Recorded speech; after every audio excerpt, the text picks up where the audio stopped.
बनाना चाहते हैं तो आप कौन से पार्ट्स खरीदना है मार्केट से, और फिर आपको असेंबल कैसे करना है, और उसमें सॉफ्टवेयर इंस्टॉलेशन वगैरह कैसे करना है।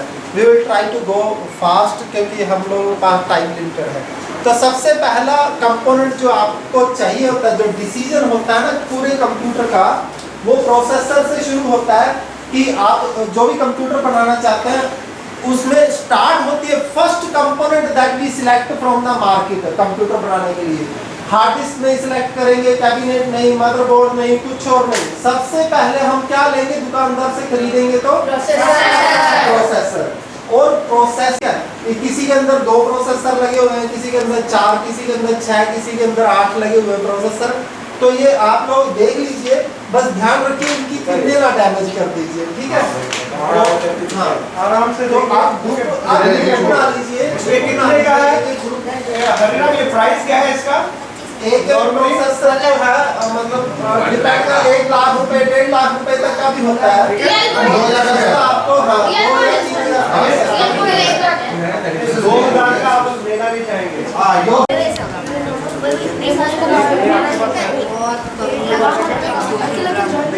This is how processor looks like, ठीक है।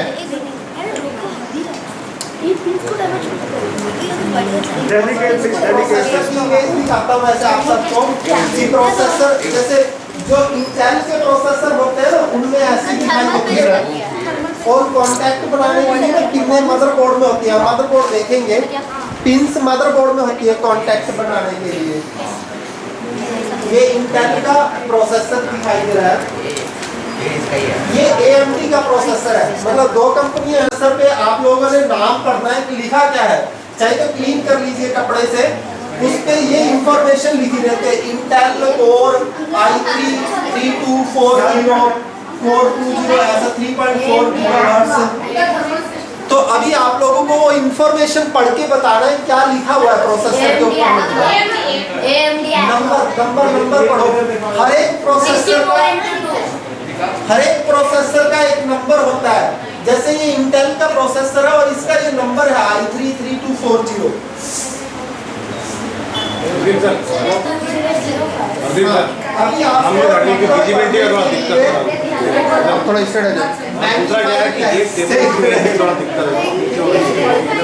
तो इसके नंबर जो है ना, और आपको एक टॉर्च के लिए होगा नंबर 3 नंबर है। ये मैग्नीफाइंग का सिर्फ 3 है।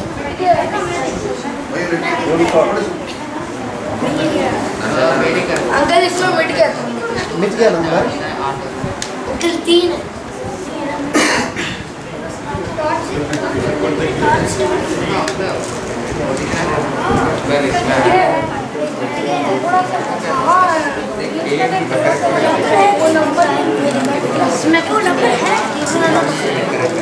ठीक है। ये जो नंबर है ना सबसे पहला AD02522001 और ऊपर लिखा है ना E2160 उसका नंबर है सर प्रोसेसर का। देखिए वेंकट, देखिए सीधा नंबर, नंबर। ये सॉकेट होती है मदरबोर्ड में जहाँ पे ये प्रोसेसर बिठाया जाता है। This is a place where processor will sit. See, it has got so many pins. है ना? How many pins? But how many pins?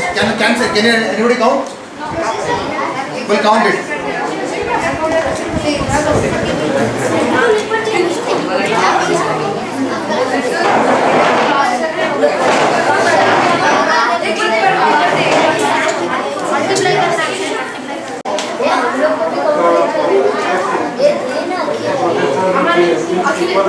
ना सब में अलग अलग होता है, इसलिए मदरबोर्ड में अलग अलग होता है। इसलिए एक्चुअली ये चीज़ ना बड़ी कॉम्प्लेक्स है। So will just come to know, we just एक इंटरनेट ऐड हो जाए।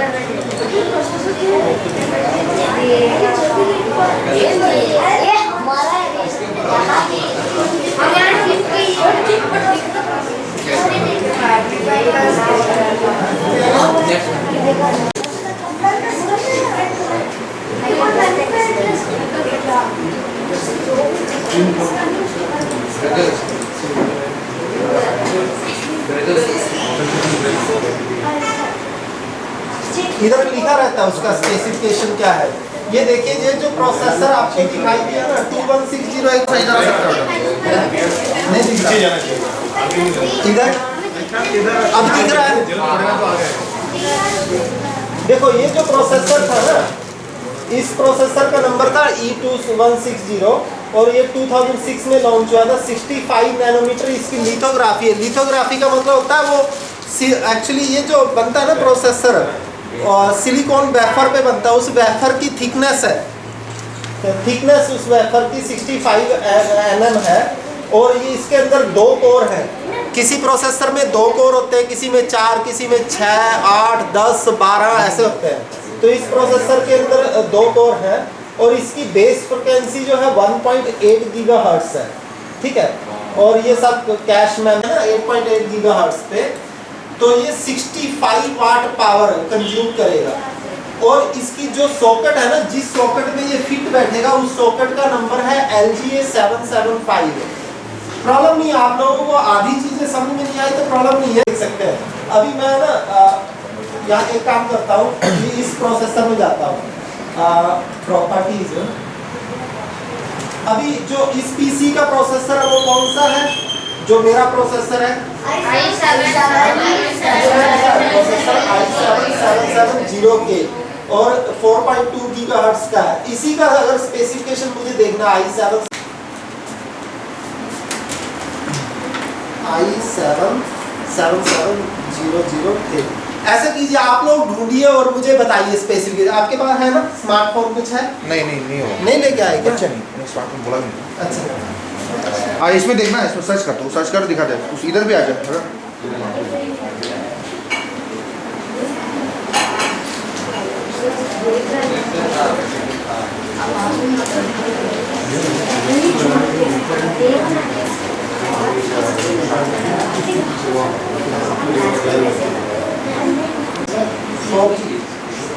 फोर जी लिख के आ रहा, 4G प्लस नहीं लिख के आ रहा। 5-6 चीजें देखनी है उसमें हमको नया प्रोसेसर खरीदते हुए।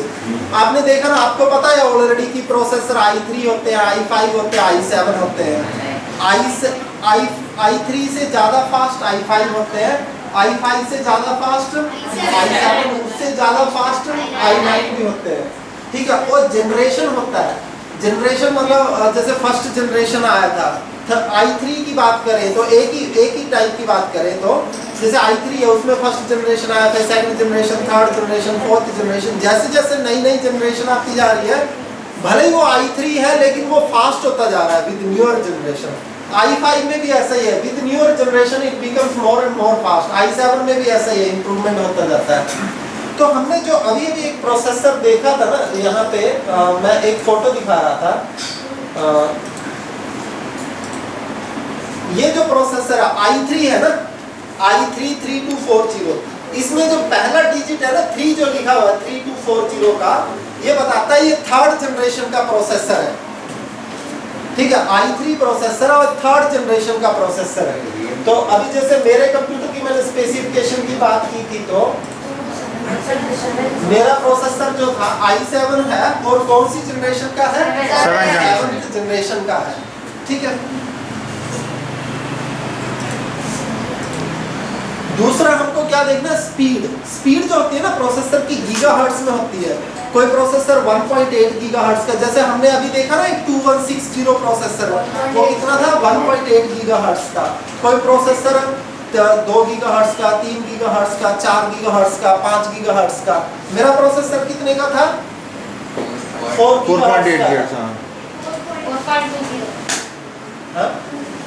4.8 गीगाहर्ट्ज, 4.2 था, 4.2 गीगाहर्ट्ज। जैसे जैसे गीगाहर्ट्ज बढ़ते जाएंगे प्रोसेसर उतनी ज़्यादा पावर कंज्यूम करता है और फास्ट भी उतना ही ज़्यादा होता है। 2 गीगाहर्ट्ज वाले से 3 गीगाहर्ट्ज वाला फास्ट होगा, उससे ज़्यादा 4 गीगाहर्ट्ज वाला, बट पावर कंजम्पशन भी अकॉर्डिंगली बढ़ती जाती है प्रोसेसर की। तो हमको ये देखना है। नेक्स्ट हमको क्या देखना है, एक तो स्पीड देखनी है, स्पीड गीगाहर्ट्ज में होती है, और फिर देखना उसके अंदर कोर कितने हैं। मतलब किसी प्रोसेसर में 2 कोर है, 4 कोर है, 6 कोर है, 8 कोर है। जितने ज़्यादा कोर होंगे उसके एडवांटेज मिलते हैं आपको, जितने ज़्यादा कोर होंगे, है ना। they can do more task at a time. TDP मैंने आप लोगों को बताया कि जब वो अपनी फ्रिक्वेंसी बेस फ्रिक्वेंसी पे ऑपरेट करेगा, जैसे मेरा वाला प्रोसेसर जो 4.2 गीगाहर्ट्ज पे ऑपरेट करता है, तो कितनी पावर कंज्यूम करता है वो उसकी TDP होती है। तो हमने जो उस समय देखा था ना एक 2160 का, वो कितनी पावर कंज्यूम करता था 1.8 गीगाहर्ट्ज पे 65 वाट, वो उसकी TDP है। And it is very very important, you know, that 65 watt, हाँ वो इसलिए इम्पोर्टेंट है क्योंकि बाद में हमको फैन चूज करना है उसके ऊपर कौन सा फैन लगाना है। If it is less than you will need a smaller fan which will make lesser sound. If it is more you will need a bigger fan. Sometimes it is so big so तो इतना बड़ा fan लगेगा नहीं, फिर आपको ना water cooling करना पड़ेगा, एयर कूलिंग करना पड़ेगा, कुछ और करना, कूलिंग मैकेनिज्म लगाना पड़ेगा, ठीक है ना। So that voltage is very very important. Okay,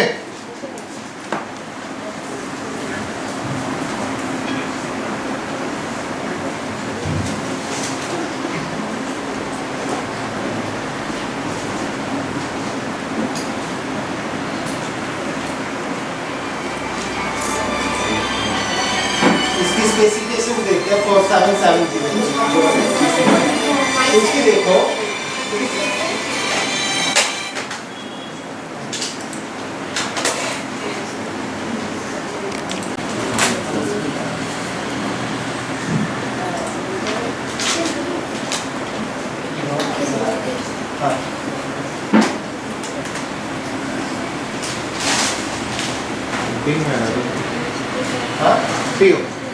ARK.intel.com, ये जो वेबसाइट है ना, इसमें सभी प्रोसेसर के स्पेसिफिकेशंस लिखे होते हैं जो इंटेल के हैं।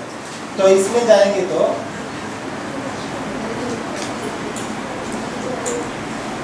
हाँ, अभी इसमें मैं सर्च करता हूँ अपना प्रोसेसर।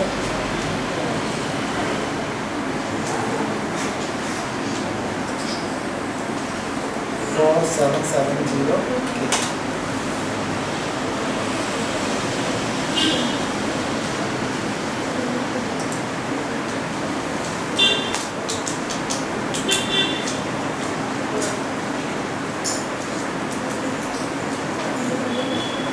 4770 मेरा कौन सा था 7700 के था, ठीक है। 65 वो बहुत ज़्यादा पावर कंज्यूम करते हैं, और ये देखो कम नैनोमीटर पे बना हुआ है तो ये कम पावर कंज्यूम करते हैं। और इसके अंदर कितने कोर है 4 कोर। ये उससे फास्ट होगा कि स्लो होगा, वो 1. हाँ ये फास्ट हो जाएगा। और इसकी स्पीड कितनी है 3.9, उसकी कितनी थी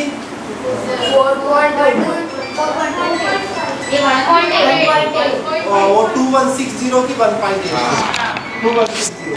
टाइम कितने टास्क हैंडल कर सकता है? आजकल नॉर्मली 2 थ्रेड होते हैं, मतलब 2 task at A time handle करता है प्रोसेसर। पहले जो प्रोसेसर आते थे वो एट ए टाइम एक ही टास्क हैंडल करते थे, आजकल 2 टास्क हैंडल करते हैं। और थिकनेस मैंने बता ही दिया।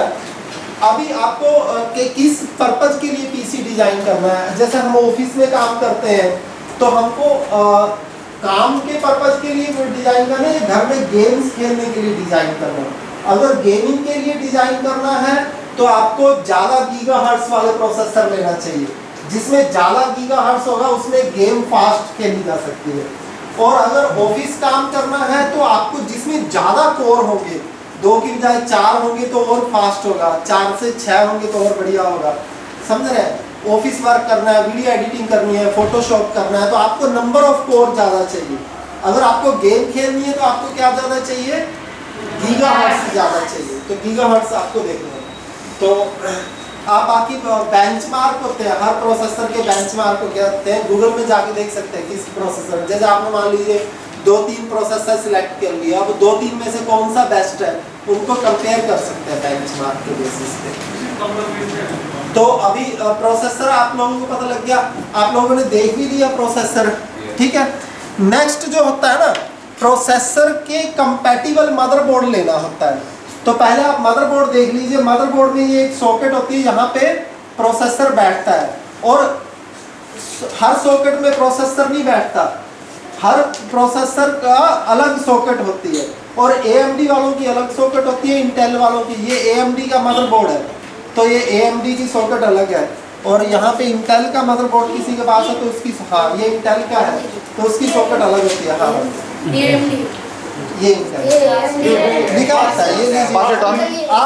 आप आइडेंटिफाई करके बताइए कि इंटेल की है या उसका है, कौन सा है? AMD का है। ये AMD है, आइडेंटिफाई करके बताइए।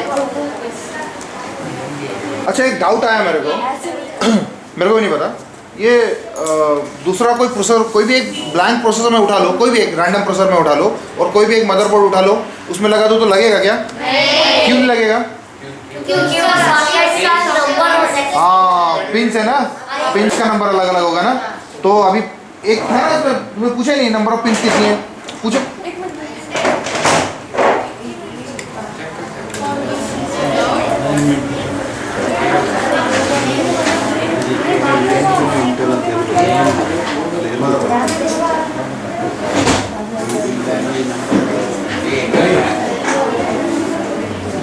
देख लीजिए सभी लोग, पहले मदरबोर्ड देख लीजिए। कैसे हाँ ये ऐसा ही देखने से इंटेल या AMD कैसा पता चलेगा? इस पर लिखा रहेगा। प्लीज एक बार इधर देखिए, यहाँ पे जो अभी जो पीसी चल रहा है आप लोगों के सामने, इसमें कौन सा प्रोसेसर है? 7700K। इसकी स्पेसिफिकेशन देखते हैं, 7700K की क्या है? 7700K ये लॉन्च कब हुआ है? फर्स्ट क्वार्टर ऑफ 2017 का है। और ये कितने एमएम पे बना है? 40 एमएम पे। It will consume less power compare to 4770 जो हमने पहले देखा था, है ना? क्योंकि ये कम थिकनेस पे बना हो। आजकल क्या हो गया, जो AMD है ना वो तो 7 nm पे बनाता है, 7 नैनोमीटर थिकनेस पे। तो वो तो बहुत पावर कम कंज्यूम करते हैं, बहुत कम पावर कंज्यूम करते हैं आजकल के जो Ryzen 3, Ryzen 5, Ryzen 7 करके AMD ने लॉन्च किया, बहुत कम पावर कंज्यूम करते हैं वो प्रोसेसर। तो यहाँ पे ये 14 nm पे बना है। इसके अंदर कोर कितनी है? 8 कोर। और इसमें थ्रेड कितने हैं टोटल? थ्रेड का मतलब होता है एक प्रोसेसर एट ए टाइम कितने टास्क हैंडल कर सकता है। तो 4 प्रोसेसर है तो कितने टास्क हैंडल करेगा? 8, क्योंकि आजकल 2-2 टास्क हैंडल करते हैं प्रोसेसर। और इसकी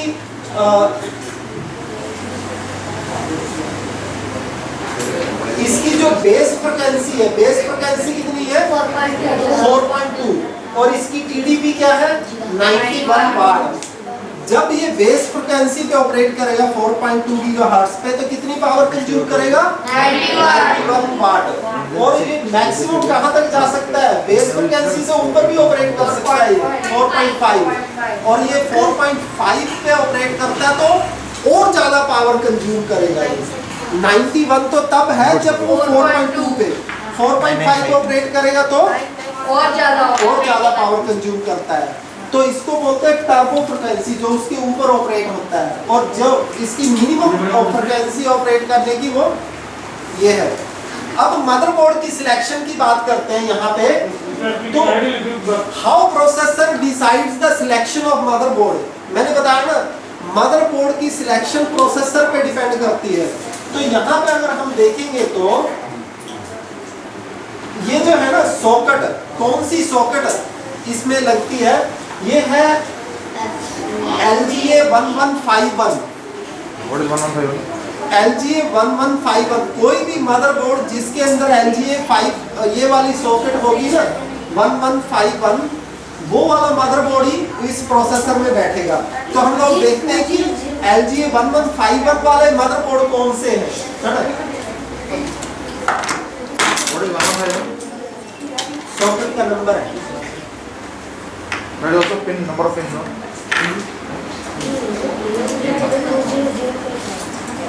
नंबर ऑफ पिन सकती है।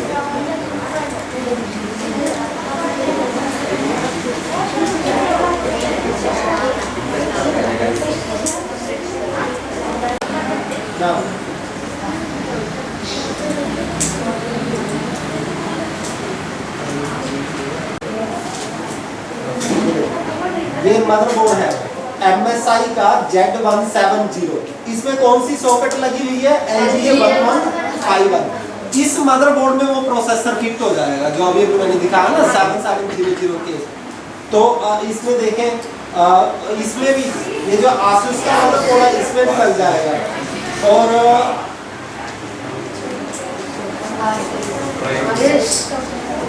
हाँ ये देखो 1151 है ना, इस मदरबोर्ड में भी लग जाएगा। 6000 का मदरबोर्ड है ये, है ना। हर मदरबोर्ड का एक नंबर होता है, हर मदरबोर्ड का एक नंबर है। देखो किसी का नंबर है H310 है ना, इसका नंबर क्या है मदरबोर्ड का S310, उसका नंबर है MSI B365M। तो आप लोग पहले प्रोसेसर डिसाइड करते हैं, प्रोसेसर में कौन सा उसमें डिफाइन किया है ना कि ये सॉकेट लगेगी, उसी सॉकेट का मदरबोर्ड बाद में हम लोग ढूंढते हैं तो कौन सा लगेगा। ठीक है,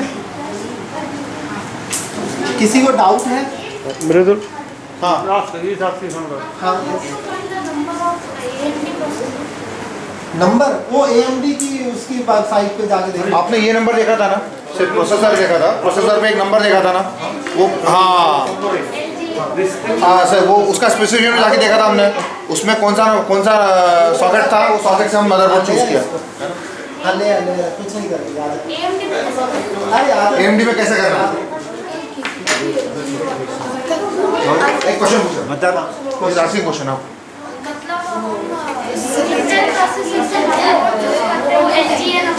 ऐसे ही उसका होता है, मैं दिखाता हूँ।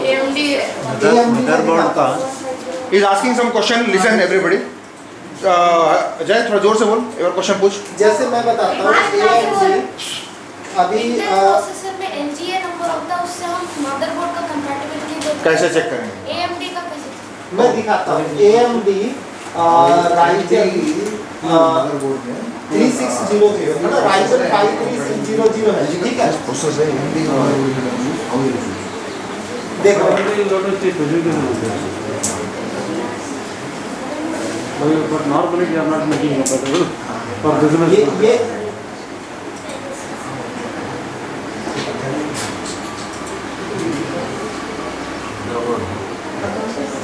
हाँ, इसका देखते हैं। इसमें देखो सॉकेट का नंबर क्या लिखा है, ये देखो, ये प्रोसेसर 6 कोर का प्रोसेसर है और 4.2 गीगाहर्ट्ज पे चलता है बेस फ्रिक्वेंसी, और AM4 सॉकेट है ना, AM4 सॉकेट है। तो अभी हमको मदरबोर्ड ढूंढना है इसके लिए, तो हम क्या लिखेंगे AM4 मदरबोर्ड, AM4 मदरबोर्ड।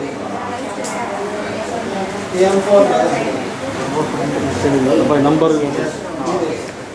अभी इस मदरबोर्ड में Asus Prime Z598 नहीं, ये गलत ढूंढा उसने, LGA 1200 Asus Prime B550M AMD AM4 socket लिखा है ना, समझा? तो उस सॉकेट नंबर को ढूंढना है जिस सॉकेट का प्रोसेसर है, नहीं तो वो बैठेगा नहीं, जबरदस्ती बिठा दिया तो चलने वाला नहीं है वो। तो सॉकेट का नंबर देख के आइडेंटिफाई करना है। क्लियर है यहाँ तक का? कोई क्वेश्चन है? लैपटॉप में भी प्रोसेसर होता है? यस, सब में प्रोसेसर होता है। प्रोसेसर आपके मोबाइल में भी प्रोसेसर, आपकी टैबलेट में भी प्रोसेसर है। छोटे छोटे, यस सर, मदरबोर्ड का स्पीड और प्रोसेसर का स्पीड अलग अलग। मैं बताता हूँ मदरबोर्ड का अपना कोई स्पीड नहीं होता। मदरबोर्ड सिर्फ सपोर्ट करता है कितनी स्पीड को वो सपोर्ट कर सकता है, ठीक है। मदरबोर्ड का अपना कोई स्पीड नहीं होता, मैं बताता हूँ, उसके बारे में हम लोग बात करेंगे। यहाँ तक क्लियर है? यस। मदरबोर्ड डैमेज हुआ मतलब प्रोसेसर डैमेज हुआ है ना, देखो अभी आप लोगों के हाथ में जितने भी प्रोसेसर है सारे वर्किंग प्रोसेसर है। यहाँ पे जो रैम पड़ी है सारी वर्किंग रैम है, एक्सेप्ट उसमें से 2-3 मदरबोर्ड खराब है, बाकी मदरबोर्ड भी वर्किंग मदरबोर्ड है, ठीक है। तो काफी सारा सामान हमारा वर्किंग कंडीशन में है। इट इज हाईली अनलाइकली कि प्रोसेसर खराब होगा। प्रोसेसर रेयरली कभी खराब होता है, वो उसके अंदर एक मैकेनिज्म होता है जिस मैकेनिज्म के अंदर ना वो खुद को शट डाउन कर लेता है जब उसका टेम्परेचर बढ़ता है। तो प्रोसेसर सही है कि नहीं, कैसा पता चलेगा? हाँ क्या सर? प्रोसेसर इतना ही चेक करना है, इतना ही चेक करना है तो वर्किंग है या नहीं, कैसे चेक कर सकते हैं? अगर प्रोसेसर को उनको चेक करना है आपको लगा के देखना पड़ेगा सर, और कोई इसको चेक करने का मैकेनिज्म मदरबोर्ड में डाल के चेक करना है। अगर प्रोसेसर का पिन टूट गया तो मदरबोर्ड में डाल, पिन टूट गया तो कुछ कर नहीं सकते। अगर टच करके टूट जाता है। पिन वेंडो देखो इंटेल वाले में तो पिन नहीं होता है, पिन सॉकेट में होती है, यहाँ होती है पिन इंटेल वाली, उसका पिन होता है। AMD का टूट गया तो डैमेज हो गया। मदरबोर्ड में रियल गोल्ड यूज करते हैं क्या बनाने? क्या यूज करते हैं? Real gold. उसका पिंस में ना रियल गोल्ड यूज करते हैं। गोल्ड, रियल गोल्ड होता है सच में, बहुत गोल्ड होता है लगा हुआ इसके अंदर, ये बहुत महंगे होते हैं। हम गोल्ड क्यों यूज करते हैं? रस्ट नहीं पकड़ता ना वो। हाँ, पहली बात तो रस नहीं पकड़ता अभी रस्ट नहीं पकड़ता। और उसका रेजिस्टेंस बड़ा कम होता है। इलेक्ट्रिकल रेजिस्टेंस होता है ना, बहुत कम होता है। करंट ऐसे गया, फटाक से पहुंच गया। जितना कम करंट, जितना फास्ट करंट पहुंचेगा, जितना कम रेजिस्टेंस रहता है, उतना वो कम हीट प्रोड्यूस करेगा। और जितना कम हीट प्रोड्यूस करेगा, उतना छोटा फैन यूज करना पड़ेगा। तो जितना बड़ा फैन यूज करेगा, उतना साउंड ज़्यादा करेगा, है ना। सो बहुत सारा प्रॉब्लम है। So you have to use gold, there is no other alternative. Gold होता है। श्रेया कोई क्वेश्चन है? ठीक है, आगे चले। चलो आगे चलें।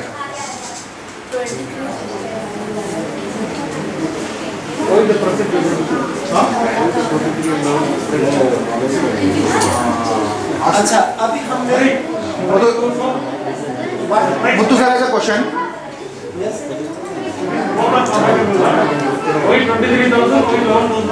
हाँ, that I will tell.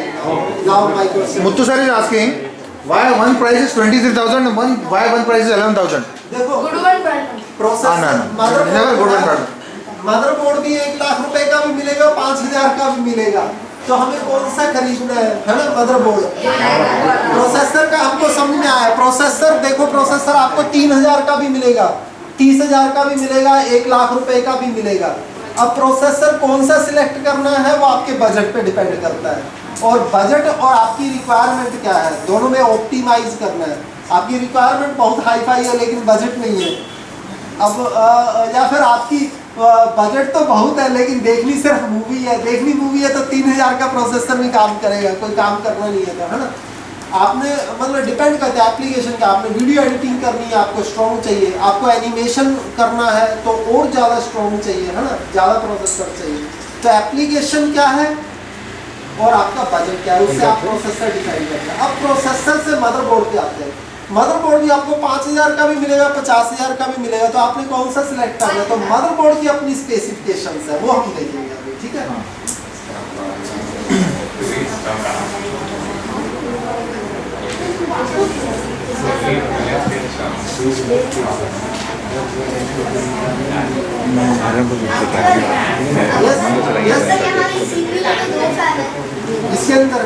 इसके अंदर कितने फैन मैं दिखाता हूँ, मैं दिखा दूँगा कितने फैन है इसके अंदर। फैन है, काफी सारे हैं। ये देखो, सबसे पहले जो चीज है ना मदरबोर्ड पे, वो आपको सॉकेट नंबर क्लियर हो गया ना। सॉकेट नंबर मदरबोर्ड खरीदने के लिए आपको क्या देखना है? सबसे पहले सॉकेट नंबर, सॉकेट नंबर देखना है, वो क्लियर हो गया। किसी को डाउट नहीं है ना सॉकेट नंबर में? तो ठीक है। दूसरा आपको क्या देखना है कि जो मदरबोर्ड है वो ओवरक्लॉकिंग को सपोर्ट करता है या नहीं। ओवरक्लॉकिंग का मतलब क्या है? यहाँ पे प्रोसेसर की एक बेस स्पीड थी, ठीक है, प्रोसेसर की एक बेस स्पीड है और एक टर्बो स्पीड है। प्रोसेसर की बेस स्पीड, हर मदरबोर्ड बेस स्पीड को कर देगा सपोर्ट। मतलब जो उस सॉकेट नंबर का आप लेंगे ना, उस सॉकेट नंबर का मदरबोर्ड सपोर्ट कर देगा बेस स्पीड को। लेकिन अगर आप टर्बो स्पीड भी यूज करना चाहते हैं तो हर मदरबोर्ड सपोर्ट नहीं करता। तो जो टर्बो स्पीड को सपोर्ट करते हैं वो जनरली 3 गुना ज़्यादा कॉस्टली हो जाते हैं। आपको बेस फ्रिक्वेंसी को सपोर्ट करने वाला मदरबोर्ड 5,000 का मिल जाएगा, लेकिन जो टर्बो स्पीड को सपोर्ट करेगा वो 15,000 का मिलेगा, महंगा हो जाता है। तो अभी आप कहेंगे ज़्यादा फर्क नहीं पड़ता। जैसे मान लो अभी इस पीसी में जो प्रोसेसर है, इस पीसी में जो प्रोसेसर है 4.2 गीगाहर्ट्ज़ का है, ठीक है, बेस स्पीड, और टर्बो स्पीड है 4.5। कितना फर्क पड़ा? 0.3 का, ज़्यादा फर्क नहीं पड़ा ना। बट अब मैं बात करता हूँ यहाँ पे 8 कोर 10 कोर प्रोसेसर की। 10 कोर प्रोसेसर में क्या होता है, जब 10 प्रोसेसर एक साथ काम कर रहे हैं, आप उनको 4 गीगाहर्ट्ज़ पे ऑपरेट नहीं कर सकते। अभी इसमें कितने प्रोसेसर हैं? 4 कोर। मान लो मैं 4 की बजाय 8 कर दूँ तो पावर कितनी ये कंज्यूम करेगा? डबल। अभी ये 90 वाट का था, 90 से कितनी हो जाएगी? 180। बट 180 को कूल करने के लिए फैन भी लगाना पड़ेगा ना बहुत बड़ा, तो फिर तो फैन मतलब इतना बड़ा, मुझे लगता है यही फैन उतार के घुसाना पड़ेगा इसके अंदर। जब फैन इतना बड़ा नहीं लगा सकते, तो क्या करते हैं मैन्युफैक्चरर लोग? मैन्युफैक्चरर लोग अभी क्या है, उनको तो मार्केट में हर किसी को बेचना है प्रोसेसर, तो हर कोई तो बड़े बड़े फैन नहीं लगाएगा ना अपने पीसी में। वो क्या करते हैं, जब 8 कोर प्रोसेसर कर देते हैं ना, तो स्पीड हाफ कर देते हैं, उससे पावर उतनी रहती है। मान लो अभी 4 कोर से 8 कोर किया, तो 4 गीगाहर्ट्ज वाले को कितना बना देंगे? 2 गीगाहर्ट्ज। ठीक है, तो 2 गीगाहर्ट्ज पे 8 कोर चलेंगे, 90 वाट ही पावर कंज्यूम करेंगे। लेकिन टर्बो फ्रीक्वेंसी अभी भी 4.5 देगा। और if somebody want to use turbo frequency 4.5 gigahertz, उसको स्पेशली बड़ा फैन लगाना पड़ेगा या लिक्विड कूलिंग देनी पड़ेगी। लिक्विड कूलर होते हैं, वो लगा के they can use turbo frequency also. लेकिन कोई डिफरेंस तो आएगा ही नहीं अगर हम लोग आधा कर देंगे टर्बो प्रोसेसर की स्पीड। डिफरेंस आता है, क्या? गेमिंग स्लो हो जाती है लेकिन काम फास्ट होते हैं, क्योंकि 8 हो गए ना कोर। समझे? आप ऐसा सोचिए, 4 बच्चे बड़े स्ट्रॉन्ग हैं, 4 बच्चे भाग भाग के काम करते हैं, ठीक है। लेकिन अब क्या है, 4 बच्चे की बजाय मैं 8 बच्चे कर देता हूँ, थोड़े कमजोर है चलेगा, लेकिन 8 है, काम करने वाला हाथ पड़ गया ना। कितने काम एट ए टाइम हैंडल होते हैं? 8 काम हैंडल होते हैं, तो ऐसे फर्क पड़ता है। काम वाला हैंडल कर पाएंगे। हाँ, ज्यादा काम हैंडल कर पाएंगे एट ए टाइम। पर गेमिंग अच्छा नहीं। गेमिंग स्लो होता है ना, क्योंकि वो ठीक है ना, धीरे धीरे चलेंगे ना, ठीक है चलते हैं, ऐसे चलेंगे। क्लियर है? तो आपको ये देखना मदरबोर्ड में वो टर्बो फ्रीक्वेंसी सपोर्ट करता है या नहीं करता है। अगर आप turbo frequency, even turbo frequency के ऊपर भी जा सकते हैं। प्रोसेसर में ना अनलॉक्ड लिखा होता है, जिस प्रोसेसर में अनलॉक्ड लिखा होता है वो आप टर्बो फ्रीक्वेंसी के ऊपर भी लेके जा सकते हैं। 4.5 ही नहीं, उसको 5 गीगाहर्ट्ज, 6 गीगाहर्ट्ज, 7, 10, 20 गीगाहर्ट्ज पे लेके जा सकते हैं। बस आपकी कैपेबिलिटी होनी चाहिए कि उसको लिक्विड हीलियम कूलिंग या नाइट्रोजन कूलिंग दे सके, इतनी फ्रीक्वेंसी में जा सकता है। तो जो प्रोसेसर होते हैं ना, यहाँ पे ऐसे सच में होते हैं? हाँ, सच में होता है भाई। मैं आपको दिखाता हूँ। 7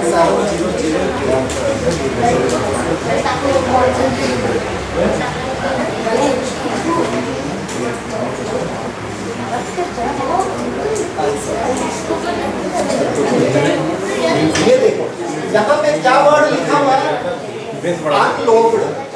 अनलॉक्ड मतलब इसकी फ्रीक्वेंसी को अनलॉक किया हुआ, आप चाहे तो बूस्ट कर सकते हैं, लेकिन जैसे जैसे बूस्ट करेंगे आपको कूलिंग भी बढ़ानी पड़ेगी। अगर आपने कूलिंग नहीं बढ़ाया तो क्या करता है, प्रोसेसर इंटेलिजेंट होता है, प्रोसेसर कभी डैमेज नहीं होता, प्रोसेसर बहुत इंटेलिजेंट होता है। उसके अंदर 4 कोर है ना, उसको लग रहा है इतनी कूलिंग नहीं मिल रहा है, एक कोर को शट डाउन कर देगा, 3 ही काम करेंगी, और बढ़ा दी फ्रीक्वेंसी। तुमने मान लो 4 से 5 कर दी, 5 से 6 कर दी, उसको लग रहा है कूलिंग तो दे नहीं रहा है, ये बंदा बस पागल हो गया, फ्रीक्वेंसी बढ़ाया जा रहा है। वो क्या करेगा, दूसरी कोर भी शट डाउन कर देगा, अब 2 ही कोर ऑपरेट करेंगी। तुमने और 10 गीगाहर्ट्ज पे चले गए, वो कहेगा ये करवाएगा, वो तीसरी कोर भी शट डाउन कर देगा, खुद ही मैनेज करता है, ताकि उसको हीट जितनी कूलिंग मिल रही है उसी के अनुसार हीट को ऑपरेट करे। ठीक है, वो प्रोसेसर को शट डाउन कर लेता है खुद ही। हमको स्टार्टिंग में ज़्यादा कूलिंग रखने से तो शट डाउन नहीं करेगा, तो चलता रहेगा। तो अब हम बात करते हैं, जो प्रोसेसर हमने देखे थे ना मदरबोर्ड, वो उसको सपोर्ट करते हैं नहीं सपोर्ट करते हैं ओवरक्लॉकिंग को। ओवरक्लॉकिंग को जो मदरबोर्ड सपोर्ट करते हैं वो जेड सीरीज के होते हैं, उनके नंबर ना जेड से शुरू होते हैं। जैसे कुछ नंबर एच से शुरू होते हैं, H110, B255, ऐसा जो होंगे ना Z170, Z370, ऐसे नंबर जेड से जो शुरू होते हैं वो ओवरक्लॉकिंग को सपोर्ट करते हैं। तो हाँ, एक्स सीरीज वाले भी करते हैं, एक्स एंड जेड सीरीज वाले मदरबोर्ड ओवरक्लॉकिंग को सपोर्ट करते हैं, टर्बो फ्रीक्वेंसी को सपोर्ट करते हैं, बाकी कोई मदरबोर्ड सपोर्ट नहीं करता। तो आप देखेंगे जो जेड सीरीज और एक्स सीरीज वाले मदरबोर्ड रहेंगे वो कॉस्टली रहेंगे, बाकी मदरबोर्ड सस्ते मिल जाते हैं। एक्स सीरीज के तो सबसे सस्ते मिल जाते हैं, तो अभी मैं इसी में आता हूँ मदरबोर्ड में। हमने क्या देखा था, उसका सॉकेट कौन सी थी उसमें?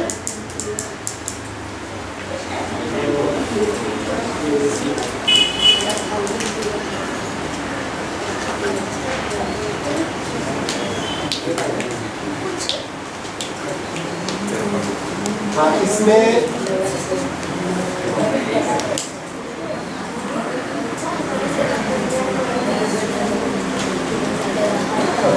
इसमें 1151 थी ना सॉकेट। अभी 1151 का मदरबोर्ड देखो, 1151।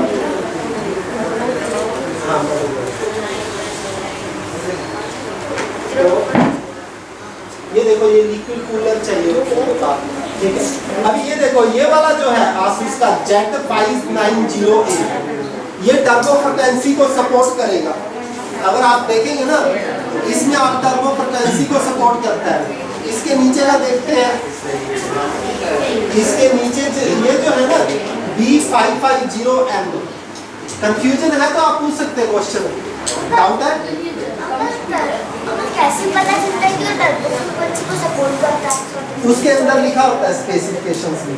और आपके रेफरेंस के लिए मैंने डायरेक्टली बता दिया, जिसका नंबर X से शुरू होगा या जिसका नंबर Z से शुरू होता है वही टर्बो फ्रिक्वेंसी को सपोर्ट करते हैं। आप चाहिए तो उसकी स्पेसिफिकेशन खोल के देखिए, उसके अंदर मैं खोल के दिखा भी देता हूँ। अंकल ये टर्बो फ्रीक्वेंसी सपोर्ट नहीं करता ना, B550। हाँ, ये सपोर्ट नहीं करेगा, ये वाला सपोर्ट नहीं करेगा, इसलिए उसका प्राइस भी कम है। और जो ऊपर वाला सपोर्ट करता है उसका प्राइस भी देखो कितना है। वो सपोर्ट करेगा टर्बो फ्रिक्वेंसी, ठीक है।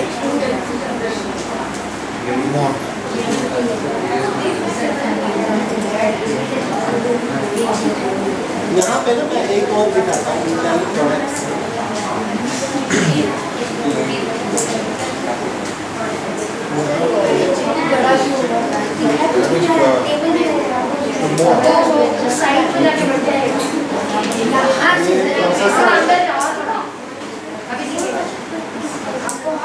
छाया भी दिखता है। इंटेल कोर प्रोसेसर, ये देखो, हम i7 में जाके i9 में जाके, अभी देखो i9 प्रोसेसर भी आ गया, i9 में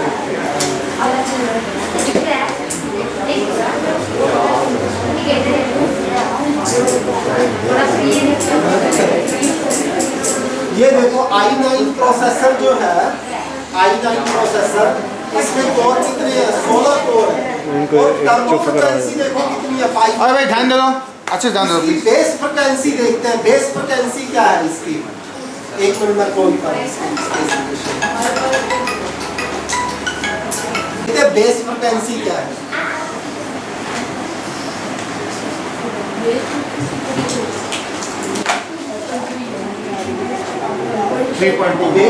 बेस फ्रिक्वेंसी कितनी है? 2.4। लेकिन टर्बो कितनी है? 5.2। अब आपको फर्क पड़ेगा ना, अगर अभी मदरबोर्ड आपने सस्ते वाला ले लिया तो आपको यूटिलाइजेशन होगी प्रोसेसर की फुल एंड फुल? नहीं होगी। अगर आपको फुल उसका जूस निकालना है प्रोसेसर का, तो आपको मदरबोर्ड भी कौन सा चाहिए? जो टर्बो फ्रिक्वेंसी को सपोर्ट कर सके, ठीक है। और लेकिन एक डाउट है, जूस निकलेगा कैसे? जूस कैसे निकलेगा? मतलब फुल्ली यूटिलाइज हाँ, फुल्ली यूटिलाइज कैसे करेंगे हम? करना है।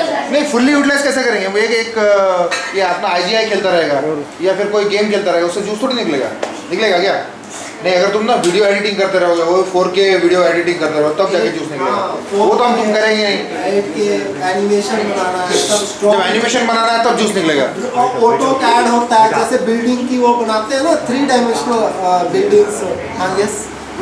उसमें चार मतलब दो बेस फ्रीक्वेंसीज थी और 2 टर्बो फ्रीक्वेंसीज। हाँ, ये तो नहीं है क्वेश्चन मेरे को भी आ रहा है। परफॉर्मेंस, उसमें देखो, परफॉर्मेंस और एफिशिएंट। एक है परफॉर्मेंस और एक है एफिशिएंट। चार फ्रीक्वेंसीज है। अभी क्या है? 5 है। नहीं, वो क्या है? चलेगा, सुनो ध्यान से सुनो। Your answer. चलेगा इस पे, चलेगा इस पे, इस पे चलेगा मिनिमम पे।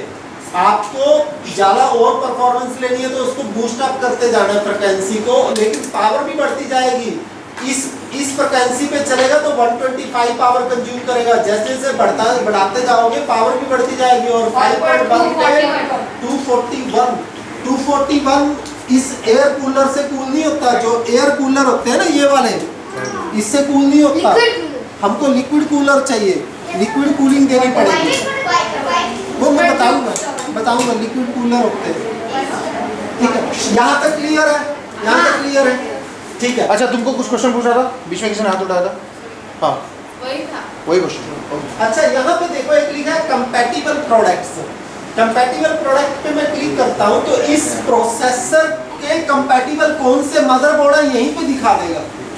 तो इस प्रोसेसर के कंपैटिबल कौन सा मदरबोर्ड है? Z690 chipset. ये मदरबोर्ड लगाया तो आपको टर्बो फ्रीक्वेंसी की सपोर्ट मिलेगी। कौन सा मदरबोर्ड लगाना है? Z690 chipset. तो इसका देखिए प्राइस क्या है इस मदरबोर्ड का। पहले तो इस प्रोसेसर का प्राइस हमें देखना चाहिए था। वो ऊपर है डॉलर्स में। ऊपर है डॉलर। $662 कन्वर्ट 46,000 662 का।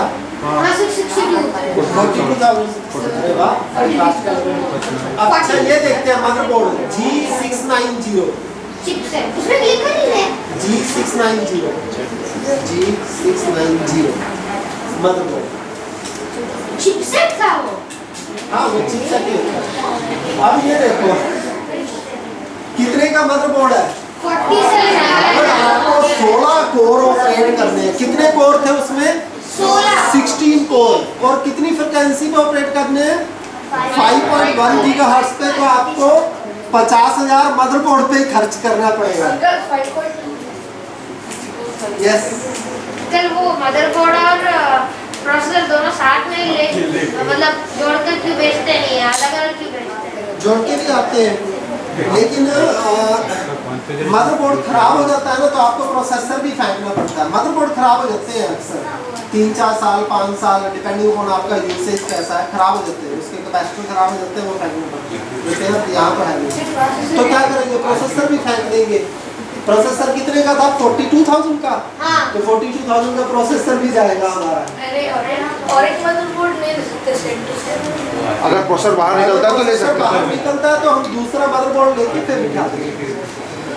हम ऐसे ही करते हैं, कंप्यूटर खराब हो जाता है तो हम चेंज कर देते हैं। मदरबोर्ड में क्या होता है ना, एक चीज होता है, उसको बोलते हैं वीक कंपोनेंट उसका, इसको बोलते हैं इलेक्ट्रोलाइटिक कैपेसिटर। इसकी एक लाइफ होती है 3 साल 5 साल डिपेंडिंग ऑन आपकी ह्यूमिडिटी कहाँ है। कहेगा में बहुत ह्यूमिडिटी है तो जल्दी ख़राब हो जाएगा। अगर राजस्थान में जाओगे ह्यूमिडिटी कम है, हाँ, और आपका यूजेस अगर कम है तो बहुत लंबा चलेगा, 10 साल भी चल सकता है, 15 साल भी चल सकता है, हो सकता है 1-2 साल ही चले, है ना। तो ये जो है ना, यहाँ दिख रहा है ना इलेक्ट्रोलाइटिक कैपेसिटर, ये इसकी लाइफ डिपेंड करता है। ये सबसे वीकेस्ट कंपोनेंट होता है। ये फूल जाता है, ये फेल हो जाता है। ये फेल होने के बाद फिर आपको मदरबोर्ड आदर चेंज करना पड़ता है या आप रिपेयर भी करवा सकते हो। There are facilities in Bangalore, Hyderabad, जहाँ पे they will take this out and put install a new one, then आपका मदरबोर्ड चालू हो जाता है। ठीक है, तो हम लोग अभी पता लग गया मदरबोर्ड की सिलेक्शन और प्रोसेसर की सिलेक्शन। अच्छा, अब मदरबोर्ड की सिलेक्शन एक और चीज़ से डिसाइड होती है। अभी हम बात करते हैं कि प्रोसेसर मैक्सिमम कितनी रैम की कितनी स्पीड को सपोर्ट कर सकता है। अभी रैम की बात करते हैं पहले, बाद में बाकी के डिस्कशन पे आएंगे। ये देख रहे हैं, ये क्या है? Graphic card. ना रैम जस्ट सी फिर इसके बारे में बात एक्चुअली ये टू एंड फ्रो जर्नी रहेगी। हम रैम से प्रोसेसर पे जाएंगे, प्रोसेसर से मदरबोर्ड पे, फिर रैम पे, फिर मदरबोर्ड पे, ऐसे चलता रहेगा। एक बार सब लोग देखो उसको, RAM, how the RAM looks like. It is not graphic card, okay. जोर से हाँ, इस पर कुछ लिखा है, अभी इसको लिखा हमको देखना भी है। हाँ, ये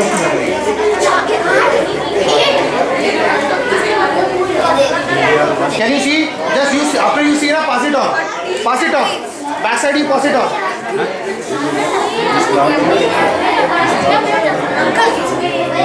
ये अलग अलग है, ये भी मेमोरी है। मेमोरी है, इसमें स्टेटस पैसे लिखने हैं, 2-3-4 है ना। चार्जर सॉकेट है ना। अच्छा रुको नहीं रुको Listen. मैं पहले बताता हूँ कि रैम कैसे देखनी है, फिर इसको देखिए और फिर बताइए मुझे इसकी स्पेसिफिकेशन। अच्छा बच्चों में से बताओ रैम क्या होता है वैसे, व्हाट इज रैम?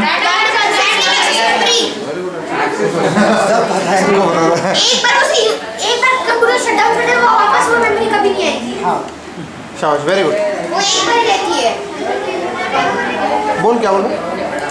मदरबोर्ड हमेशा स्पीड होता रहता है। क्या हार्ड डिस्क हमेशा स्लो होती है, तो दोनों को एक दूसरे से बात करने के लिए रैम बोलते हैं। सुनो, जो आपको मॉनिटर पे डिस्प्ले आता है ना, जो आपको मॉनिटर पे डिस्प्ले आता है वो रैम के थ्रू आता है। डाटा पहले रैम में आता है, वो रैम का डाटा ही मॉनिटर पे आपको डिस्प्ले होता है। देख लो एक बार। अगर रैम निकाल दूं तो मॉनिटर पे डिस्प्ले नहीं आएगा। कभी कभी ऐसा होता है कि आपने पीसी चालू किया, पीसी चल रहा है, डिस्प्ले नहीं आ रहा है, तो जस्ट क्या कीजिए, रैम को निकालिए, क्लीन कीजिए, क्योंकि कभी कभी ना कनेक्टर में डस्ट आ गया तो वो कनेक्शन नहीं होता है। क्लीन कीजिए उसके कनेक्टर को और फिर से लगा दीजिए टाइटली लगाया, डिस्प्ले आ जाता है। हम प्लांट में क्या करते हैं, वी टेक रबर, इरेजर होता है ना, इरेजर, वो just take it out, erase it and लगा देना, मोस्टली 99% चालू हो जाता है अगर डिस्प्ले आपका नहीं आ रहा है तो। ठीक है, हाँ पता है। ठीक है, तो जो भी आपको मॉनिटर पे डिस्प्ले आ रहा है, अभी जो आपको यहाँ पे डिस्प्ले दिख रहा है वो पहले डाटा रैम में आ रहा है, वो डाटा आपको यहाँ पे दिख रहा है। ठीक है, अब रैम देखो, रैम अलग अलग तरह की होती है। DDR हेलो सुनो, ध्यान से सुनो बेटा, नो क्रॉस टॉकिंग प्लीज। ये भी जैसे जनरेशन नहीं थी, first generation processor, second generation, third generation, ऐसी जनरेशन ही है। पहले रैम DDR आया करती थी, उसके बाद DDR2 आने लग गई। DDR2 क्या फास्ट होती थी, उसके बाद DDR3 आ गई, वो उससे भी फास्ट होती थी DDR3, और फिर आगे DDR4 आजकल जो चल रही है वो उससे भी फास्ट है, और अभी DDR5 आ गई है, लेकिन मार्केट में अभी उन्होंने लॉन्च नहीं किया, वो DDR4 से भी फास्ट है। ठीक है, हाँ ठीक है। अब मैं बताता हूँ, मैं पढ़ना बताता हूँ कैसे पढ़ते हैं रैम को। अभी बहुत इंपॉर्टेंट पार्ट है, सुनो एक बार जरा ध्यान से। रैम को कैसे पढ़ना मैं बताऊंगा। अब ये बाय मिस्टेक, अभी तुम लोगों के हाथ में अलग अलग रैम है, तुम लोग कहो चलो ये पीसी असेंबल करते लगा दो जी रैम, कोई DDR2 की बजाय DDR3 घुसा दिया इसमें, या DDR4 की बजाय DDR लगा दिया, तो क्या होगा, खराब हो जाएगा, लगता ही नहीं है रैम इसमें। उन्होंने डिजाइन कैसा किया है, यहाँ पे ना देखो एक डेंट दिया है, और यहाँ पे एक ये है, मतलब वो फंसेगा उसी, वो डेंट देखा आपने रैम में, एक डेंट देखी। इन्होंने क्या किया, DDR में अलग जगह पे डेंट दिया है, DDR2 में अलग जगह पे, DDR3 में अलग जगह पे, DDR4 में अलग जगह पे डेंट दिया है।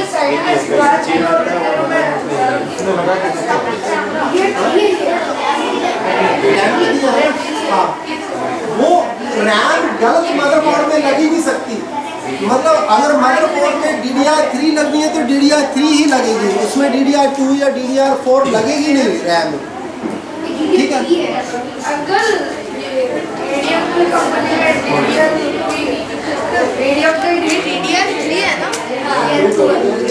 देखना बताए, नंबर से देखना बताए। अच्छा एक मिनट, सुन लो लिसन एक बार ध्यान से प्लीज सुनो। ऐसा करते हैं, एक बार मैं बोलता हूँ, सुन लीजिए रैम के बारे में, फिर डिस्कशन करेंगे। ठीक है, हाँ। एक मिनट मैं कंप्लीट कर दूँ ये। तो एक तो पता लग गया, आज तक आपके पास 4 तरह की रैम है। एक DDR हुआ करती थी, उसके बाद DDR2 आ गई, 3 आ गई, आजकल लेटेस्ट जो मार्केट में चल रही है DDR4। अब देखो DDR जो रैम होती है ना, उस पर स्पीड लिखी होती है। स्पीड जो होती है ना, जो पहले DDR थी उसमें स्पीड, मिनिमम स्पीड कितनी है हो सकती है DDR रैम की, और मैक्सिमम कितनी हो सकती है। जो DDR होती थी ना, उनकी मिनिमम स्पीड होती थी 266 और मैक्सिमम होती थी 400। फिर DDR2 आई, उनकी मिनिमम स्पीड, अब कोई मैन्युफैक्चरर 533 मेगाहर्ट्ज की बना सकता है, कोई मैन्युफैक्चरर 800 मेगाहर्ट्ज की बना सकता है। मेगाहर्ट्ज में हम लोग लिखते हैं, मेगाहर्ट्ज की बना सकता है। देखो स्पीड जो होती है ना, 2 तरीके से होती है रैम की। एक बार इधर मत देखो, मेरी तरफ देखो, रैम की स्पीड दो तरीके से होती है, एक होती है मेगाहर्ट्ज में होती है उसकी स्पीड। जैसे मैं कहूँगा कि एक रैम जो है 400 मेगाहर्ट्ज की है, एक मैन्युफैक्चरर उसको कैसे लिखेगा, 400 मेगाहर्ट्ज की है तो DDR माइनस 400 लिख देगा। इसका मतलब वो DDR रैम है और 400 मेगाहर्ट्ज की है। दूसरा मैन्युफैक्चरर उसको कैसे लिखता है, DDR को PC लिखता है, PC personal computer PC minus 400 को 8 से मल्टीप्लाई करके लिखता है 3200, मतलब 3200 मेगाबाइट पर सेकंड। मतलब उसका डाटा ट्रांसफर रेट लिखता है कि कितना डाटा वो ट्रांसफर कर सकते हैं। दो चीजें हो गई, पहला मैन्युफैक्चरर कैसे डिफाइन करता है, 400 मेगाहर्ट्ज, वो हर्ट्ज में डिफाइन करता है, टास्क पर सेकंड, वो कितने टास्क हैंडल कर सकती है पर सेकंड, ऐसा रैम चलती है। तो 400 मेगाहर्ट्ज इतने मतलब वो टास्क हैंडल करते हैं एक सेकंड में। दूसरा उसी मेगाहर्ट्ज को 8 से मल्टीप्लाई करके megabyte, megabyte byte is a unit of data, तो मेगाबाइट पर सेकंड कितना मेगाबाइट डाटा वो ट्रांसफर कर सकती है। तो दो तरीके से अलग अलग मैन्युफैक्चरर अलग अलग तरीके से लिखते हैं, दो ही तरीके हैं, एक लिखेगा DDR 400, एक कैसे लिखेगा PC माइनस 3200।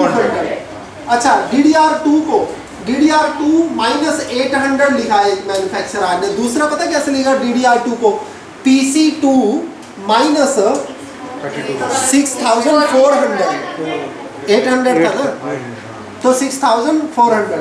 DDR3 को कैसे लिखेगा, PC3 करके लिखेगा, DDR4 को PC4 करके लिखेगा। यस क्वेश्चन है अंदर वहाँ HD रैम वो पुरानी रैम, वो पुरानी रैम होती थी, अब वो देखने में नहीं सिंगल चैनल होती थी, आजकल डुअल चैनल आने लग गई है। ठीक है, ठीक है। तो अभी बात करता हूँ, अभी एक मैन्युफैक्चरर देखो DDR4 ही रैम बनाता है, लेकिन DDR4 में वो 2133 मेगाहर्ट्ज की बना रहा है, एक जो है वो 2400 मेगाहर्ट्ज की बना रहा है, एक 2666 मेगाहर्ट्ज की बना रहा है, एक 3200 मेगाहर्ट्ज की बना रहा है। सारी DDR4 है लेकिन मेगाहर्ट्ज अलग अलग है।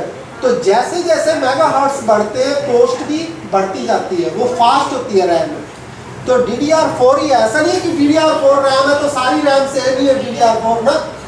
किसी ने 2133 मेगाहर्ट्ज की रैम बनाई तो वो सस्ती होती है रैम मार्केट में, किसी ने बनाई 2666 मेगाहर्ट्ज की, वो महंगी होती है, किसी ने 2400 मेगाहर्ट्ज की बनाई उसका कॉस्ट लग रहेगा 3200 मेगाहर्ट्ज की बनाई, 2900 मेगाहर्ट्ज की बनाई, तो रहेंगी सारी DDR4 लेकिन कॉस्ट चेंज हो जाता है। समझ में आ गया? ठीक है, एक नेक्स्ट पिक्चर देखते हैं। ये देखो आप स्पेसिफिकेशन से कैसे लिखी हुई है, 4GB इसकी कैपेसिटी है, मतलब रैम जो होती है 1GB की हो सकती है, 2GB की, 4GB, 8GB, 16GB। अब आपको रैम कितनी चाहिए PC में मैं बताऊंगा कैसे डिसाइड करते हैं आपको कितनी लगानी चाहिए PC में रैम। लेकिन रैम की हर एक की कैपेसिटी होती है कि कोई रैम 2GB की है, कोई रैम 4GB की, 8GB की, और जितनी ज़्यादा रैम होती है मतलब बहुत कम है तो आपका PC हैंग होता रहेगा, एक बढ़ाते रहेंगे, जितनी उसको सफिशिएंट मिल गई काम करने के लिए उतनी वो यूटिलाइज करेगा, आपका स्मूथ चलता रहेगा। उसके बाद आप कितनी भी बढ़ाते रहिए कोई ज़्यादा यूज होने वाला नहीं है रैम का। तो आपको ये पढ़ना है कितने GB की रैम है, जो आपके हाथ में स्टिक है ना उसमें आपको एक तो ये पढ़ना है वो कितने GB की रैम है, दूसरा आपको ये बताना है कि वो कौन सी जनरेशन है, DDR है, DDR2 है, 3 है, 4 है। अच्छा एक मिनट, किसी के हाथ में जो स्टिक होगी उसमें नोटेशन ये लिखी रहेगी, किसी के हाथ में जो स्टिक होगी उसमें नोटेशन ये लिखी रहेगी PC3 10600 ऐसा लिखा रहेगा। तो बताओ, चलो तुम्हारे पास है ना स्टिक, बताओ भाई। 2GB पास है, हाँ बताओ क्या बता रही है। यहाँ पर 1G लिखा है, 1GB DDR2 very good, okay. और 800 लिखा है, 800 मतलब 800 मेगाहर्ट्ज, ठीक है। एनीबॉडी और किसी का से बेटा तू बताओ क्या लिखा है इसमें? हाँ DDR3 what 2GB and What is the frequency? That is very important. ये मेगाहर्ट्ज है, 1333 मेगाहर्ट्ज है। नहीं पता है? देखो तो ये मेगाबाइट पर सेकंड है। PC 1333. भाई सभी लोग PC बताओ। 1333. ये भी लोग अगर DDR3 1333 into 9 इसमें जीबी है ही नहीं। पीछे देख पीछे पीछे. अंकल ये 4G लिखा रहेगा, 2G लिखा रहेगा।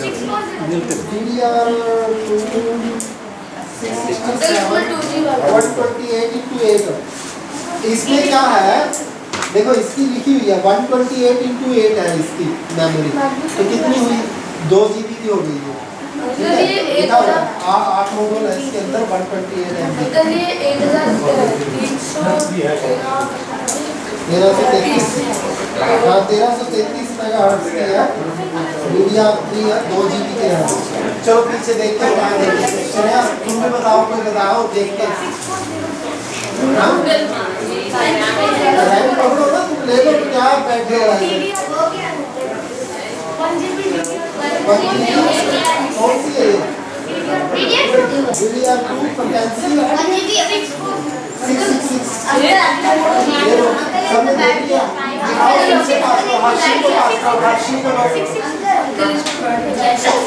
हाँ, ठीक है। अभी देखो मेरी बात सुनो, अभी फिटिंग का प्रोसीजर मत करो, फिटिंग का हम लोग करेंगे, पहले हम जस्ट कंपोनेंट लेंगे तो फिर फिट करेंगे सारे कंपोनेंट्स। इसमें बैठ जाए मैं फिट करवाता हूँ। लॉकिंग सिस्टम मस्त है. अभी पास कर दो रैम, सर को दे दो, सर किसको देखने दो, सर को भी दे दो। अंकल इसमें एक छोटी सी चीज क्या है आईसी दो, सर को दे दो, मैं बता दूंगा। सारे आईसी मेमोरी सर देख लिया, सभी ने देख लिया। श्रेया तुम्हारे हाथ में कौन सी स्टिक है? DDR2 फ्रीक्वेंसी 555 नहीं होती फ्रीक्वेंसी का भी, और देखो कुछ होगा 5300 नहीं है, क्या है?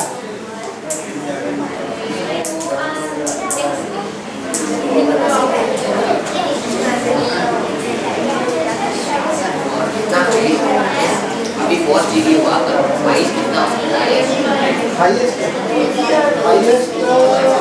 16 GB की है। क्या श्रेया क्या है?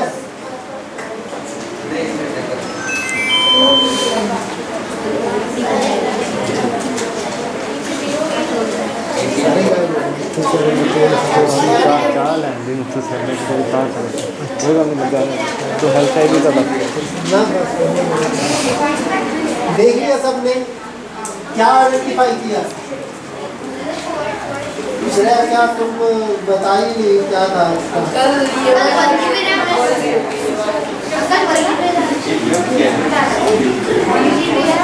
ये क्या है? इसकी स्पीड क्या है? देख के बताओ।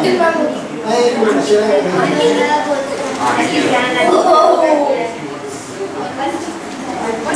फर्स्ट सीक्वेंस देखोगे, फर्स्ट सीक्वेंस क्या है श्रेया? श्रेया नंबर क्या लिखा है उस पे? हाँ? 500 ठीक है, ये बताओ कि नंबर की नोटेशन नीचे के हिसाब से, श्रेया ये बताओ कि जो नंबर की नोटेशन है वो ऊपर के हिसाब से या नीचे के हिसाब से है? हाँ, वो नंबर जो लिखा है उस पे वो इस नोटेशन से लिखा है, DDR3 के नोटेशन से लिखा है या इस नोटेशन से लिखा हुआ है? नीचे वाला। तो बताओ फिर देख के क्या है, कौन सी जनरेशन की रैम है? DDR है, DDR2 है, 3 है, 4 है, कौन सी है? 2 है। अब उसकी फ्रीक्वेंसी बताओ, फ्रीक्वेंसी क्या है इसकी? मेगाहर्ट्ज में फ्रीक्वेंसी बताओ। इसमें क्या लिखा है? 5300। 5300 का मतलब क्या है यहाँ पे? मेगाबाइट पर सेकंड, क्योंकि नीचे की नोटेशन क्या बताती है, मेगाबाइट पर सेकंड। फ्रिक्वेंसी में कितनी फ्रिक्वेंसी है इसकी?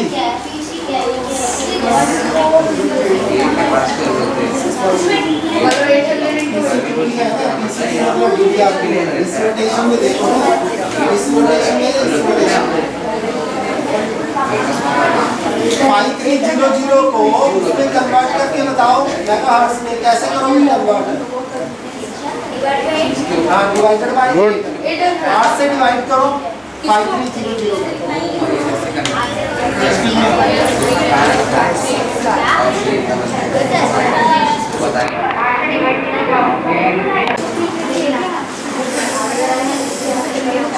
जो अभी पीसी हमारा चल रहा है उस पीसी का प्रोसेसर हमारा कौन सा था, याद है नंबर? 7700K।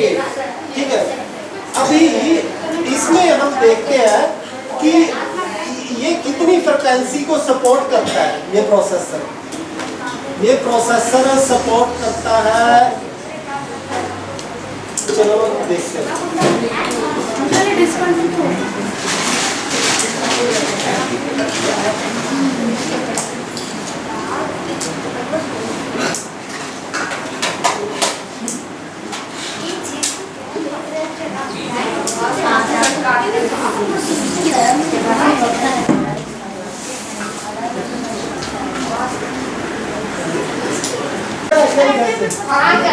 ठीक है, ये देखिए कि ये कौन सी रैम को सपोर्ट करता है। ये प्रोसेसर DDR3 में 1333 और 1600 मेगाहर्ट्ज को सपोर्ट करता है और DDR4 में ज़्यादा आगे पीछे रहना तो डिस्ट्रैक्शन होता है। तो मैक्सिमम रैम मुझे कौन सी लगा सकता है, कितनी फ्रिक्वेंसी की लगा सकता हूँ मैं? हाँ, DDR4 में देखो DDR3 से फास्ट DDR4 है, तो इसलिए मैं कौन सी चूज करूंगा? और DDR4 में भी ये 2100, 3300 और 2400 मेगाहर्ट्ज को सपोर्ट करता है, तो मैं कौन सी लगाऊंगा? तो अभी हमने जब रैम खरीदना है, अभी आप लोगों को पता लग गया ना रैम की स्पेसिफिकेशन, तो हम कौन सी रैम खरीदेंगे? DDR4 2400।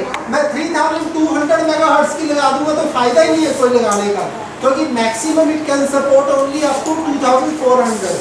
उससे ज़्यादा की रैम लगाऊंगा तो महंगी लगाऊंगा रैम, लेकिन फायदा कुछ होने वाला नहीं है, प्रोसेसर लेगा ही नहीं उतनी स्पीड को। और दूसरी बात है, मैक्सिमम मेमोरी साइज कितनी लेगा? 64 GB। अभी मैं मेरे पीसी में 128 GB घुसा दूँ तो क्या फायदा लगाने का, वो सपोर्ट ही नहीं करेगा 64 GB से ज़्यादा, है ना। नॉर्मली हम कितनी लगा रहे हैं? 2 GB, 4 GB, 8 GB ऐसा, है ना।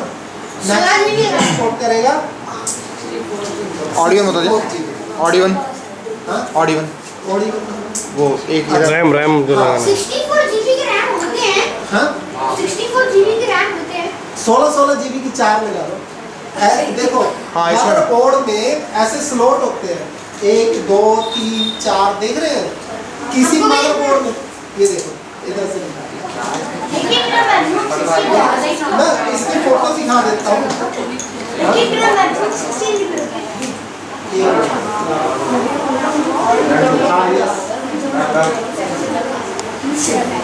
ये देख रहे हैं स्लॉट, रैम लगाने के लिए ये स्लॉट बने हुए हैं यहाँ पे।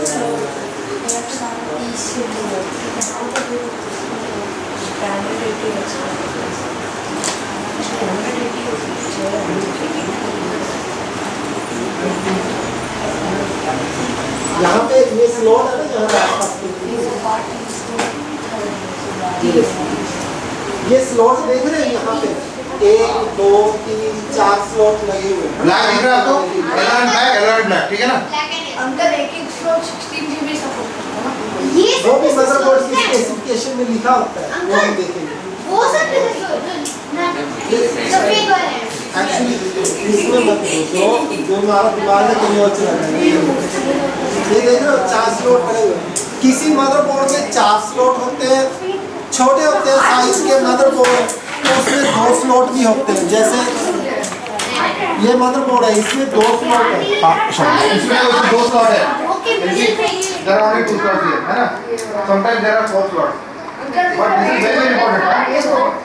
ये तो अभी ये देखो, अगर आप ज़्यादा मेमोरी लगाने का प्लान कर रहे हैं तो आपको 4 स्लॉट का मदरबोर्ड लेना पड़ेगा। 16 GB के आपको मान लो मॉड्यूल मिल रहे हैं, 16 GB की रैम, आपको 64 GB रैम लगानी है तो आपको 4 मॉड्यूल लेने, वो 4 वाला लेना पड़ेगा मदरबोर्ड।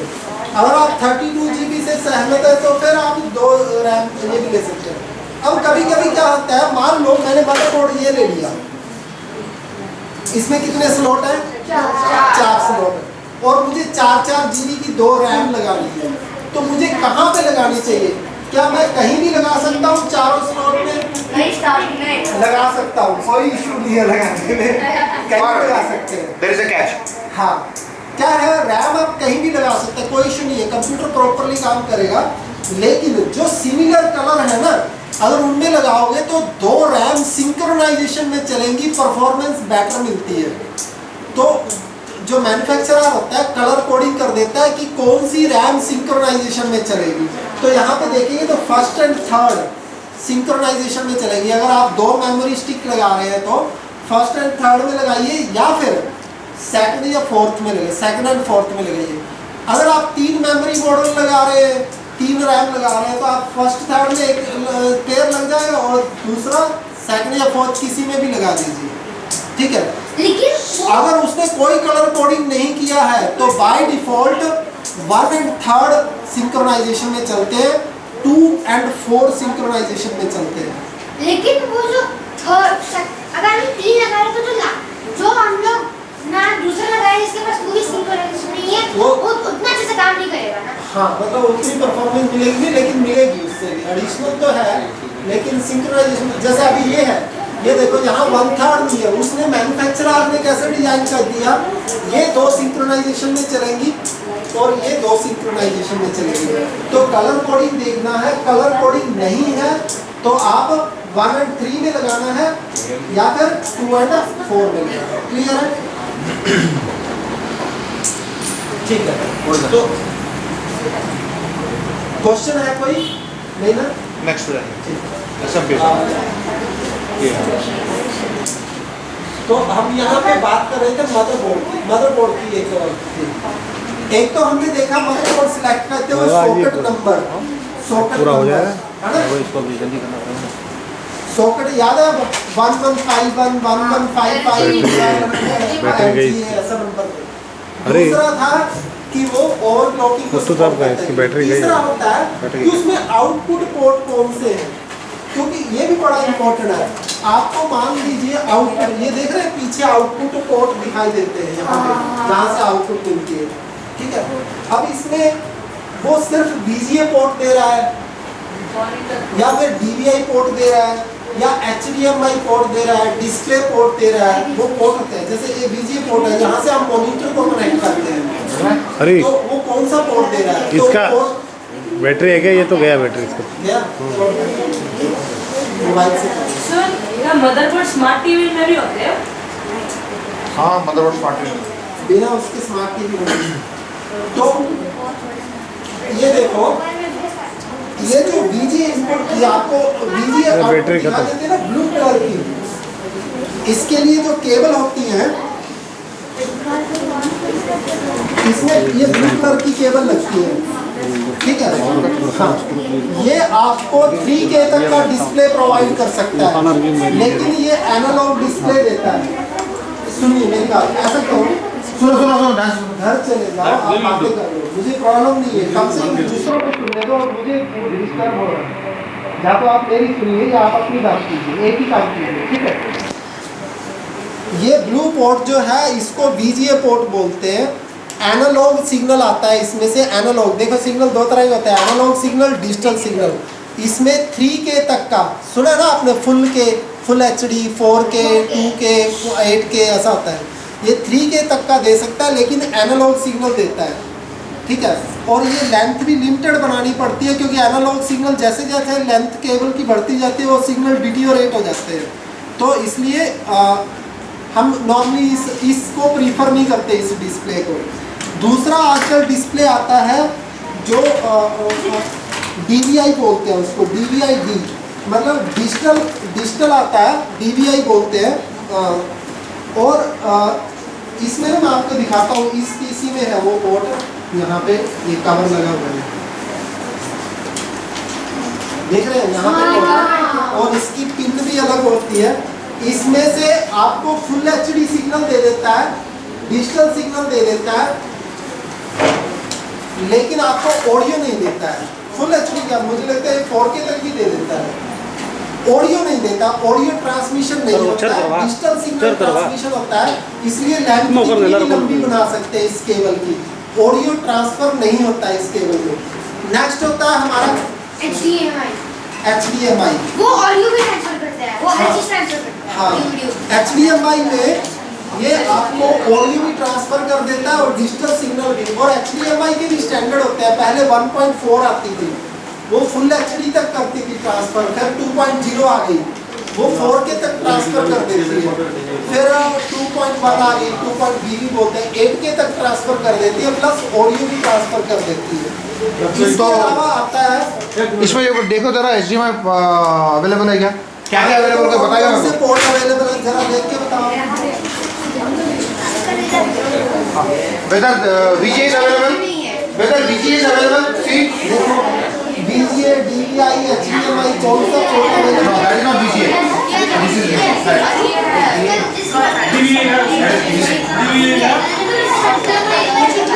HDMI नहीं है, कौन सा पोर्ट अवेलेबल है?